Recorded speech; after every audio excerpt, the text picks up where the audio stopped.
जो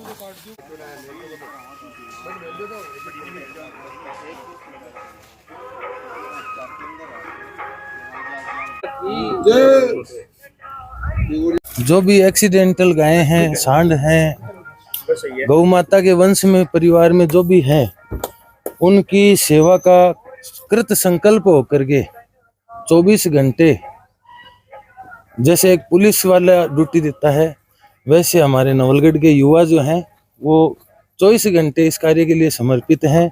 और आज 56 भोग का कार्यक्रम नवलगढ़ में गौ माता महाराज हैं, एक्सीडेंटल है, तो इनके बारे में बताएं। कल ही लाया गया, इनको कहाँ से लेके आए थे? ये पुजारी की डाणी की जोड़ की भूमि पर पड़ा हुआ था, लगभग पिछले 5-6 दिन से वहाँ पे था, भूखा प्यासा। ये किसी भी अवस्था में था, वहाँ पे बैठ गया, फिर वहाँ किसी ने देखा नहीं और बैठा बैठा आराम से वहीं गिर गया। और गिरने के बाद में किसी ने नहीं देखा तो 5 दिन तक पड़ा रहा, और पड़ा रहने के कारण खाना और पीना नहीं मिल पाया तो बुरी अवस्था में हो गया। फिर सूचना हमारे पास में कल शाम को आई, तो आधे घंटे के बाद में रेस्क्यू करके हम लोग इसे यहाँ ले आए। अभी इसका उपचार चलेगा। हमने यहाँ ऐसा ही उपचार केंद्र बना रखा है नवलगढ़ में, न्यू इंडियन स्कूल के पास में, जहाँ नागरमल जी बड़ौदा ने ये जमीन हमें उपलब्ध करवा रखी है। पिछले 1 साल से हम लोग यहाँ कार्य कर रहे हैं। यहाँ वो गाय हम लेकर आते हैं जो दुर्घटनाग्रस्त है, जो एक्सीडेंट हो जाती है, जो किसी न किसी बीमारी की वजह से पीड़ित है, जो बेसहारा रोड पर घूमती है, उन गायों को हम लोग लेकर आते हैं और उनका यहाँ पे लाकर उपचार करते हैं। उपचार करने के बाद में जो ठीक हो जाती है, उनको नागरमल जी की ही एक डी फार्मा कॉलेज है, वहाँ पे उनकी जगह पड़ी हुई है, उस जगह में हम लोग उसे छोड़ देते हैं, जो अपना जीवन यापन वहाँ कर लेती है। ये गौशाला है या गौ चिकित्सालय है? ये उपचार केंद्र है चिकित्सालय की तरह, लेकिन छोटे स्तर पे अभी। आगे आने वाले समय में हम इसे बड़े स्तर पर भी करेंगे। सारी मशीनें वगैरह हम लेकर आएंगे जिससे इनका एक्सरे हो जाए, सारी व्यवस्था इनके लिए हो। लगभग कितने गाय हैं इस वक्त यहाँ पे? सारी व्यवस्थाएं होने की संभावनाएं बहुत ज्यादा जल्दी है। एक ये भी है हमारे, ये हम लोग लेकर आए थे, जैसे मुकनगढ़ वाला अंडर जो पास है, वहाँ पे किसी दूसरे सांड ने अंडर पास से इसको नीचे फेंक दिया था। अब क्या हुआ कि पीछे का पूरा हिस्सा इसका टूट गया है, पीछे वाले पैर काम नहीं करते, रीढ़ में प्रॉब्लम है, रीढ़ की हड्डी में क्रैक आ गया। तो अब रीढ़ की हड्डी का भी इलाज नहीं है, लेकिन हम चाहते हैं कि इसका उपचार थोड़ा बहुत तो हो। जो चल रहा है, उपचार होने के बाद में अपना जीवन यापन यहाँ पे खा पी कर जीवन अपना गुजार सकता है। बाकी क्या होता है कि रोड पर अगर एक्सीडेंट होता है और पड़ा रहेगा तो इसे ना कोई पानी मिलेगा, ना कोई कुछ खाने को। यहाँ पे आने के बाद ये होता है कि अगर रीढ़ की हड्डी का कोई इलाज भी नहीं है तो भी ये होता है कि इसे खाने और पीने के लिए भटकना नहीं पड़ता, ना ये प्यासा रह सकता। हमारे पास में खाने की उचित व्यवस्था इसके पास में मिल जाती है। लगभग चिकित्सा से संबंधित उपचार व्यवस्थाएं यहाँ मौजूद नहीं होते हुए भी ज़्यादा से ज़्यादा कोशिश करके जो मित्र हैं, डॉक्टर हैं गौ पशुओं के, उनसे संपर्क साध करके कैसे भी करके उनका इलाज चल रहा है और अच्छे से चल रहा है और काफ़ी दिनों से चल रहा है। अपने देखने लायक, एक अपने समझने लायक ये गौ माता और भी है जिनके शायद पीछे का हिस्सा पूरा काम ही नहीं कर रहा। ये 3 टांग का एक पैर कट गया, एक पैर कट गया इसका। और भी गाय हमारे पास में जिनका ये लगभग जो है अपने गौशाला में, यहाँ जो गौ चिकित्सालय है उसमें दिखाएं आप, ये लगभग जो है वो सारे के सारे एक्सीडेंटल है और खूब मात्रा में है। नवलगढ़ क्षेत्र के अंदर जो ये सेवा कार्य हो रहा है, हम चाहते हैं कि आप सभी नवलगढ़ वासी, क्षेत्रवासी ज़्यादा से ज़्यादा संख्या में आकर के गौ सेवा करें। कुछ भी अपने श्रद्धा अनुसार ऐसा कोई दान पुण्य करें ताकि इन गौ माता के वंश को खाने पीने की कोई समस्या ना हो, कोई परेशानी ना हो। साथ में जो हमारे भाई बंधु लग रहे हैं उनको चिकित्सा व्यवस्था मुहैया करवाएं। जो हमारे नवलगढ़ के भामाशाह हैं उनसे भाई रिक्वेस्ट, ये प्रार्थना है कि ज़्यादा से ज़्यादा संख्या में इस चिकित्सालय पर ध्यान दें और गौ सेवा करने के बाद में संसार के सारे सुख उपलब्ध होते हैं। कामधेनु कहा गया गौ माता को, कामधेनु कहा गया है। जो भगवान राम के वंश परंपरा में जो पिछले वंश थे उन्होंने कामधेनु गाय की सेवा करी थी, तो भगवान ने भी अवतार लिया उनके वंश में। आज गोपाष्टमी है और 56 भोग का आयोजन किया गया है, क्या महत्व है गोपाष्टमी के दिन?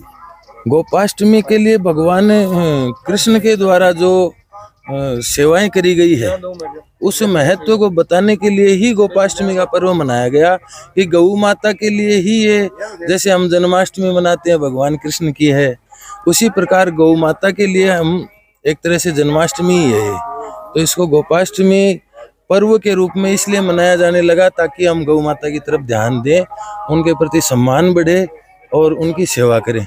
जैसे आप देख सकते हैं 56 भोग की यहाँ व्यवस्थाएं हैं।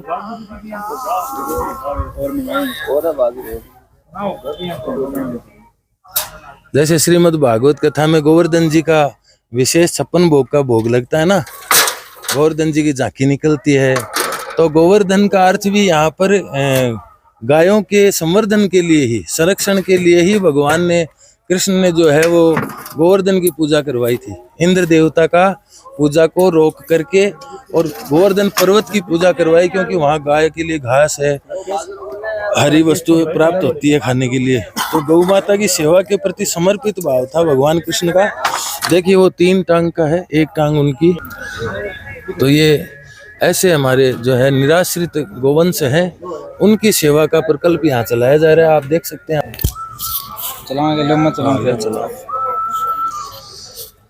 यहाँ प्रतिदिन गौ माता के लिए दलिया भोग बनता है और काफी मात्रा में बनता है, ताकि सभी गोवंश जो है उनको पौष्टिक आहार मिल सके। जैसे हम बच्चों के लिए पौष्टिक आहार की व्यवस्था करते हैं घर में छोटे बच्चों के लिए, वैसे सभी प्रकार के पौष्टिक तत्व इस दलिया में डाले जाते हैं। हम ये चाहते हैं कि ज़्यादा से ज़्यादा संख्या में माता बहनें इस चिकित्सालय से जुड़े। इस चिकित्सालय का स्थान है घूम चक्कर के पास में न्यू इंडियन स्कूल है, छोटी बिड़ोदी रोड रास्ते पर ये, और गौ चिकित्सालय है। तो दलिये का यहाँ प्रतिदिन का नियम है, खूब बनता है, खूब सेवा करी जाती है। तो ज़्यादा से ज़्यादा संख्या में आप सभी भाई बंधु भामाशाह आकर के यहाँ ये सेवा दे सकते हैं। इसकी ये दुर्गति हो रही है कि छोटा सा भी नुकसान लोग देखते हैं ना, कि हमारे खेतों के अंदर घुस गया और थोड़ा सा भी खेत में कुछ खा गया, तो लोग गंडासी, आरी, छुरा, किसी भी अस्त्र शस्त्र से वार कर देते हैं। तो ये बहुत बुरी बात है। देखें आप, पूरा पैर पीछे से कटा हुआ है। तो ऐसे गोवंश को इतना अपमानित ना करें और थोड़ी थोड़ी सेवा अपने से हो, वैसी गौशालाओं में आकर के उनको छोड़ दें, वहाँ सेवा दें गांव वाले सभी मिल करके। तो उससे आपको भी पाप नहीं लगेगा और गोवंश की भी सेवा होती रहेगी। अब इस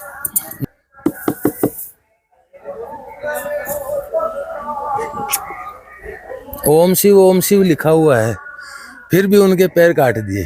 तो ये नांदेश्वर भगवान की पूजा जहाँ हमको क्या आसपास क्या घटना हुई थी? ये क्या है कि रेल की पटरियों पे घूमने की वजह से क्या होता है कि ट्रेन के सामने आ गया, और सामने आने से इसके पीछे जब रेल की पटरी क्रॉस करा तो पीछे ट्रेन की टक्कर लगी और पीछे की जो रीढ़ है वो इसकी क्रैक हो गई और दोनों पैर इसके टूट गए। अब इसकी क्या है कि बस सेवा लिखी हुई है, जो रीढ़ तो ठीक हो नहीं सकती, अब बस सेवा जब तक जिएगा तब तक सेवा होती रहेगी इसकी। हाँ, पीछे की रीढ़ के पीड़ा में जो है कम नहीं खावे, बैठे रहो। भूख भी कम लग रही है इसको। हाँ। एक्सीडेंटल है ना? हाँ, ये तुड़वा कर आ गया। आने के बाद में रस्सी पूरी गला टाइट हो गया। गला टाइट होने के बाद में हमने इसका झाझड़ से रेस्क्यू किया, उपचार किया गया नीचे से। अब छोड़ 8-10 दिन का उपचार और होने के बाद में इसे छोड़ दिया जाए। की वजह से एक अभी को पैर में वो देखो फ्रैक्चर है, को शरीर भरा है, की पूछ खराब है, भी को पैर टूट रहे है, भी को मवाद आवे, मतलब सब पीड़ा में। इको तो अभी गाँव सूख को पीछे से वो छोड़ने के घर पर अभी अटे जो सेवा कमाए सेवावर्ती भाई है, अभी कितना लोग अभी सेवा दे रहे हैं? हमारे पास में यहाँ नवलगढ़ में 35 लोगों की टीम है। जिस भी किसी भाई के पास में हमें समय रहता है वह दिन में आ जाता है, शाम को आ जाता है। सारे पढ़ने वाले लड़के, काम करने वाले लड़के हैं, जैसे भी उनके पास में समय होता है वो समय देने के लिए यहाँ आ जाते हैं। जैसे यहाँ हमने कोई वर्कर नहीं लगा रखा पैसों से, यहाँ जितने भी लड़के काम करते हैं वो सारे हमारे साथ ही है, सारे गौ सेवक है, सेवादारी। ये हम लोग उपचार के अंदर चला रहे हैं। इसे चलाना इतना मुश्किल होता है, लेकिन क्या है कि ऊपर वाले की दया से और अपने साथियों की वजह से इतने आसानी से चल रहा है। तो इसमें ये नहीं है कि आज हमारे पास में गोबर उठाने के लिए हमने कभी इंतजार नहीं किया। चुपचाप आते हैं, गोबर उठाते हैं, पुश डालते हैं, पानी डालते हैं, दवाई पानी करते हैं। एकदम आसानी से काम हो जाता है। जबकि क्या होता है कि कहीं ऐसा सिस्टम चला रहे हैं तो उनके लिए सोचना पड़ता है, 2 वर्कर रखने पड़ेंगे, 2 डॉक्टर रखने पड़ेंगे, एक ये रखना पड़ेगा। अवसर पर नवलगढ़ में लक्ष्मणगढ़ रोड स्थित गौ चिकित्सालय श्री कृष्ण गौशाला, जिसमें 35 गौ भक्तों के द्वारा ऐसी गौ माताएं और नंदी जो एक्सीडेंट की वजह से या किसी मानव कृत्य की वजह से वो जो अपंग हो चुके हैं या किसी पीड़ा में हैं, उनकी बहुत ही अच्छी सेवा की जा रही है। गोपाष्टमी के अवसर पर आज यहाँ पे 56 भोग की प्रसादी गौ माता के लिए, नंदियों के लिए तैयार की गई है, जिसमें सभी गौ भक्त सेवा में लगे हैं। सभी अन्य मानवता प्रेमी गौ प्रेमियों से भी निवेदन है कि ऐसे सेवा प्रकल्पों से जुड़ करके एक छोटा सा सहयोग करके गौ माता में हम जैसी सेवा कर सकते हैं, हम तन से, मन से, धन से जैसी सेवा कर सकते हैं, अपने निकटतम के स्थान पर अवश्य जुड़ें और गौ माता की सेवा में अपना योगदान देकर पुण्य प्राप्त करें। हमारे साथ मौजूद है आशुतोष सुरोलिया जी। आप सामाजिक प्राणी हैं, समाज सेवा से जुड़े हुए हैं, गौ सेवा से जुड़े हुए हैं। तो आशुतोष जी, ये कितने वर्ष हो गए इस गौशाला को, इस गौ चिकित्सालय को चलाते हुए? वो कैसे तकरीबन ये 1.5-2 साल से चल रहा है किन परिस्थितियों में चल रहा है? और ये विपरीत परिस्थितियों में चल रहा है। सब अपने अपने सहयोग से कर रहे हैं काम, और अच्छी जगह है, अच्छी स्थान है, और सब अच्छी मेहनत करते हैं। और मैं भी महाराज जी से मतलब कुछ सीख करके ये हुआ है कि 1100 रुपये प्रति महीने में गौशाला में देता रहूँगा हर महीने। बहुत बढ़िया। हर महीने 1100 रुपये प्रति बहुत महीने गौशाला में दूंगा। स्वागत योग्य आपका कदम है, और ये आपके पड़ोस में है, इसलिए आपसे औरों को भी कहेंगे कि भी अब इसमें इस तरह से जुड़ो आप कि 1100-500 जो भी है उसके अनुसार सब देते रहो, तो एक निश्चित इनकम शुरू हो जाए। तो उसे ऐसे प्रकल्प सबके सहयोग से ही सबके सहयोग से होता है, आप आगे बढ़ता है। बहुत तो जितने भी लोग मेरे मिलने वाले हैं सबको औरों को भी करेंगे, मोटिवेट करेंगे इसमें कि सब इसको 1100-500 जितना दे सकते हैं वो उसके अनुसार दे और प्रति माह दे। ऐसा गौ चिकित्सालय जहाँ पे पीड़ित गौ माता जो किसी मानव की वजह से या किसी वाहन की वजह से क्षतिग्रस्त हो जाती हैं, दुर्घटनाग्रस्त हो जाती हैं, उनकी बहुत ही अच्छी सेवा की जा रही है, जिसमें 30 से 35 निस्वार्थ भाव भी ऐसे कार्यकर्ता गौ भक्त अपनी निःशुल्क सेवाएं देते हैं। और ये सेवा चल पा रही है कुछ भामाशाह है, कुछ बड़े दिल वाले लोगों की वजह से। जहाँ ये सेवा चल पा रही है, जो इंडियन पब्लिक स्कूल है उसके पीछे एक बहुत बड़ी जगह है जो नागरमल जी बड़ौदा साहब ने उपलब्ध करवाई है। इन्हीं के द्वारा ये सेवा प्रकल्प आगे बढ़ रहा है। उनसे भी सेवा के बारे में जानेंगे, और आप सभी से भी ये निवेदन और आग्रह है कि आप सब भी इस सेवा प्रकल्प से जुड़ करके गौ माता में जैसी आपकी भक्ति भावना और जो सामर्थ्यता आपको भगवान ने दी है, समय की या फिर अर्थ की, उस तरह से आप यहाँ से जुड़ करके गौ माता की सेवा करके पुण्य लाभ आप भी कमाएं। ये बड़ौदा साहब कब शुरू हुई अपनी ये सेवा? ये वैसे तो मैं गायों की सेवा तो 17-18 साल से कर रहा हूँ जी। पहले तो ITI के सामने जगह थी मुरार का, ये जो बगड़िया की है, उनमें चला रहा था। वहाँ कम से कम डेली 40-50 गायें जो घूमती हैं वो चरती थी। वहाँ से उनके आपस में थोड़ा ज़मीन का झगड़ा था, बोला यहाँ से हटाओ, तो वहाँ से साल भर के लिए तो अलग किया। फिर यहाँ ये गौसेवक मिल गए बाजार एक रोज फाटी के पास, ये किसी का एक्सीडेंट थी, तो मैंने कहा अपने यहाँ वहाँ ले आओ। तो यहाँ अपने पास जगह थी तो मैंने यहाँ के लिए बोला, तो ये धीरे धीरे एक करके आज 50-60 गायें यहाँ आ रही हैं, कम से कम 150 गायें यहाँ से ठीक करके और चले गए। आज तो जैसे गोपाष्टमी का अवसर है, तो बहुत सारे सनातनी इसको अपना एक पर्व मानते हैं, अपना एक त्यौहार के रूप में मनाते हैं, इसलिए गौशाला या कहीं गौ चिकित्सालय पे पहुंच जाते हैं। बाकी के दिन तो कोई सेवा के लिए जो सेवाभावी व्यक्ति हैं वही ऐसा ध्यान रखते हैं। हाँ। ये सारी सेवा चलाना अभी कितना मुश्किल हुआ है, क्या क्या चुनौतियाँ आती हैं? चुनौतियाँ तो आती हैं, लेकिन सरकार बैठे हैं यहाँ, सारी चुनौतियाँ हैं वो कर देते हैं। जब भी जिस चीज़ की आवश्यकता होती है आप लोग आ जाते हैं, कर देते हैं, बाकी कमी बेशी होती है तो यहाँ उपलब्ध हो जाता है। और अब थोड़ी ज़्यादा जो है यहाँ उसकी आवश्यकता है, जो एक्सीडेंटल गायें आती है ना, उनकी एक्सरे मशीन इनका नहीं है, तो ऐसी कोई सुविधा यदि उपलब्ध करा दे ये मशीनें 1-2, तो इनकी थोड़ी सरलता से इलाज हो जाए और ऑपरेशन है वो पता चल जाए इसकी इनके अंदर पेट में क्या तकलीफ है, कहाँ से टूटा है और है, ये थोड़ी परेशानी है। और खाने पीने की और है, और भक्त लोग हैं गौ सेवक हैं, कराते रहते हैं। और गौ सेवक ऐसे मेहनती हैं, रात को 12 बज जाते हैं, 1 भी बज जाते हैं, दिन में 3 बार संभालते हैं और बहुत ही मेहनती हैं, करते हैं अच्छी ऐसा सेवा भावी सभी गौ भक्तों का भी निवेदन है, उनका भी अभिनंदन है।